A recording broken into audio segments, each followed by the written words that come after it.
ये जो कंडीशंस है ना दो, ये मुझे जैसे समझ आई मैं वैसे समझा रही हूँ, ठीक है।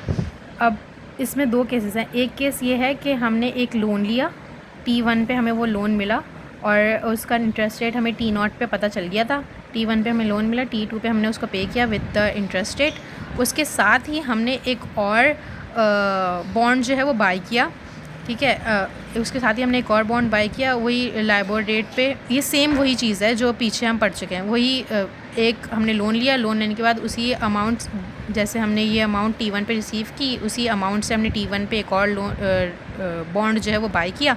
जब हमने वो बाई किया तो उस पर T2 पे हमें कोई हमने सेल करेंगे तो हमें अमाउंट रिसीव होगी। जो अमाउंट रिसीव हुई है उससे हमने अपने लोन का जो T2 लोन हमें पे करना था वो हमने पे किया। दोनों का इंटरेस्ट रेट बच गया। एक लोन पे जो हमें इंटरेस्ट रेट पे करना है वो, और एक जो हमें यहाँ पे रिसीव होगा वो, दोनों का इंटरेस्ट रेट बच गया, दोनों आ गया। ये फ्लोटिंग है, ये फ़िक्स्ड है।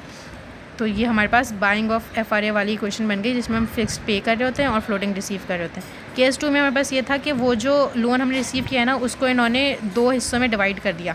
मतलब N पे हमें T1 पे हमें N प्रिंसिपल अमाउंट रिसीव हो रही है, T1 पे हमें N प्रिंसिपल अमाउंट रिसीव हो रही है, T2 पे हम N प्रिंसिपल अमाउंट पे कर रहे हैं विद द इंटरेस्ट, T2 पे हम प्रिंसिपल अमाउंट पे कर रहे हैं विद द इंटरेस्ट। अब इसको हमें लेवल बराबर करने के लिए, अभी सपोज़ करो ये दोनों चीज़ें नहीं लिखी हुई, सिर्फ ये चीज़ हमने ये लिखी है और ये चीज़ लिखी है। अब इस चीज़ को बराबर करने के लिए, मतलब ये खाली तो ऐसे वो नहीं है, मतलब कॉन्ट्रैक्ट नहीं है अगर खाली लिखा हुआ है तो ये हमें रिसीव हुई है, इसका मतलब हमने उससे पहले कुछ पे किया है, तो इसके लिए हमने T0 पे N लिख दिया, मतलब प्रिंसिपल अमाउंट बना दी। और ये हमने पे किया, इसका मतलब हमने इसके बदले में कुछ रिसीव किया है, इसीलिए हमने इसके बदले में N अमाउंट बना दी। ये FT0 है, ठीक है, N अमाउंट बना दी। अब जब हमने N अमाउंट बना दोनों हो गई तो उसके बाद उन्होंने क्या किया, उन्होंने अब वो जो बाय कर रहे थे ना, अमाउंट बाय कर रहे थे ना पहले हम, वही चीज़ सेम हमने यहाँ पे भी बाय की है। वही जो बॉन्ड बाय कर रहे थे वही बॉन्ड हमने यहाँ पे भी बाय किया है। अब जब हमने ये बॉन्ड बाय किया तो उन्होंने सारी ट्रांजेक्शन जो है वो कैंसिल करके दिखाई कि अगर जब यहाँ पे हमने T0 पे हमने एक प्रिंसिपल अमाउंट ख़रीदी और उसकी अमाउंट जो है वो हमने यहाँ पे लगा दी एक और बॉन्ड ख़रीदने पे, तो ये और ये आपस में कैंसिल हो गए।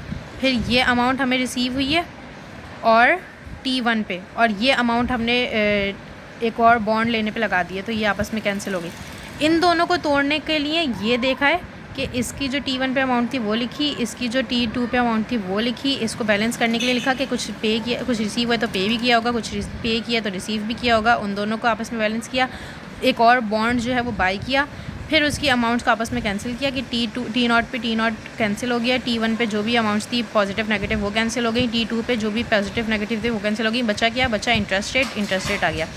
दोनों से आंसर जो है वो रिज़ल्ट जो है वो सेम आया है। बस यही उन्होंने इस कंडीशन में इन दोनों केसेस में दिखाया जो मुझे समझ आया कि दोनों से जो आंसर्स हैं वो सेम आया। T1 पे लोन लेना है लेकिन इंटरेस्ट आज पता चल जाएगा, फिक्स्ड पे फ्लोटिंग रिसीव, हाँ फिक्स पे करेंगे, फ्लोटिंग रिसीव करेंगे।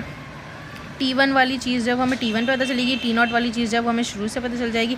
FT0 अगर 2.3% है और LT1 जो है वो अगर 2.5% है तो हम क्या करेंगे कि LT1 अगर 2.5% है और ये है 2.3%, तो हम रिसीव कर रहे हैं ज़्यादा, 0.2% हम रिसीव कर रहे हैं। रिसीव 2.5% T2 एंड पे 2.